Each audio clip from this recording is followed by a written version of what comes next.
এই নিউজটা দেখে অনেকে হাহারিয়ে দিলেও আমি কিন্তু বিষয়টাকে সিরিয়াসলি নিয়েছি। এখানে আপনি অস্বাভাবিক অথবা এটা হাহারি একটা ইস্যু বিষয়টা তা না। এই মুহূর্তে ভারতের জন্য সবচেয়ে বড় যে ঝামেলার ক্যারেক্টারগুলো এদের মধ্যে আমাদের এনসিপির যে পোলাপাইনগুলো আছে, এরা প্রত্যেকে টার্গেটেড এবং কি এটা এরা নিজেরাও বোঝে যে ডক্টর মোদী ইউনূসের সরকার সরে গেলে খুব সহজেই এদের জীবনও যেতে পারে। এটা কিন্তু আসলেই বাস্তব এবং আমরা যখন নিউজটি করছি অলরেডি আপনার এরকম চাঞ্চল্যকর তথ্য গণমাধ্যমে এসেছে। দৈনিক আমার দেশ পত্রিকায় যে নিউজটা ছাপানো হয়েছে সেই তথ্য অনুযায়ী ঘটনা কিন্তু সত্যর মতোই। দর্শক, সাম্প্রতিক সময়ে আমাদের একজন গ্যাংস্টার সুব্রত পাইন গ্রেপ্তার হয়েছেন, সাথে তার সহযোগী মোল্লা মাসুদ সহ আরো কয়েকজন সেনাবাহিনীর হাতে রিমান্ডে আছে। রিমান্ড থেকে একের পর এক চাঞ্চল্যকর তথ্য দিচ্ছে। বলা হচ্ছে যে 2023 সালে সাবেক স্বরাষ্ট্রমন্ত্রী আসাদুজ্জামান খান কামাল, টিএমসির সাবেক ডিজি জিয়াউল হাসান এবং ডিআইজি মনিরুল ইসলাম সরাসরি সুব্রতের সাথে দেখা করেছিলেন।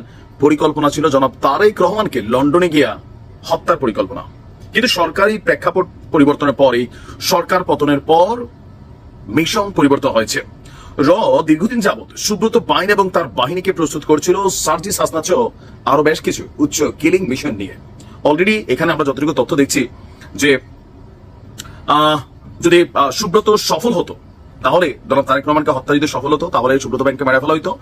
সার্জিস এবং হাসনাতকে হত্যায় সফল হলেও তাকে মেরে ফেলা হতো, এমনটাই বক্তব্য।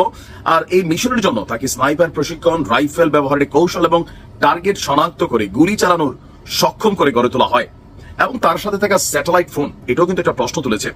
এমনকি পাকিস্তানি পাসপোর্টে তাকে লন্ডন পাঠানোর পরিকল্পনা ছিল।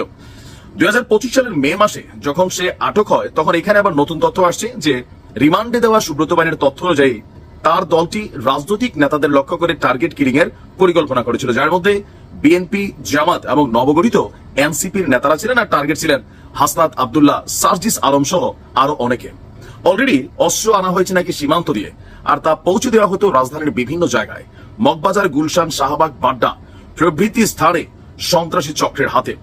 বাহিনীর দেওয়া তথ্য অনুযায়ী এই মিশনের পিছনে ক্ষমতাসীন দলের কিছু নিষিদ্ধ ঘোষিত উচ্চ পর্যায়ের নেতাদের সম্পৃক্ততা ছিল।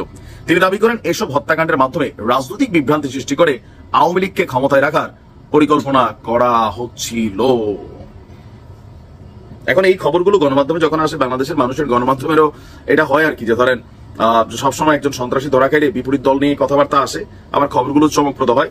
বাট আমি কিন্তু এটা বিশ্বাস করি, যদি ধরেন সুব্রত পাইন প্রকৃতপক্ষে রয়ের অ্যাপয়েন্টেড হয়, সে নাকি স্বীকার করছে তার অ্যাপয়েন্ট করছে, ট্রেনিং করছে, তো সেই অনুযায়ী সার্জিস, হাসনাত এবং এনসিপির প্রথম সারির কয়েকজন নেতা, বৈষম্য বিরোধী ছাত্র আন্দোলনের অনেক ছেলে পেলে বিভিন্ন সময় এরা কিন্তু ঝামেলায় পড়বে, এটা বাস্তব। এদের এতদিন একটা ব্যাকআপ ছিল যে আওয়ামী লীগ ছাড়া বাকি দলগুলো, বাট এখন রাইট নাও যে পর্যায়ে আছে, এই পর্যায়ে আপনার মানে গ্যারান্টি নাই তো যে এদের আসলে শেল্টারটা কারা দিবে।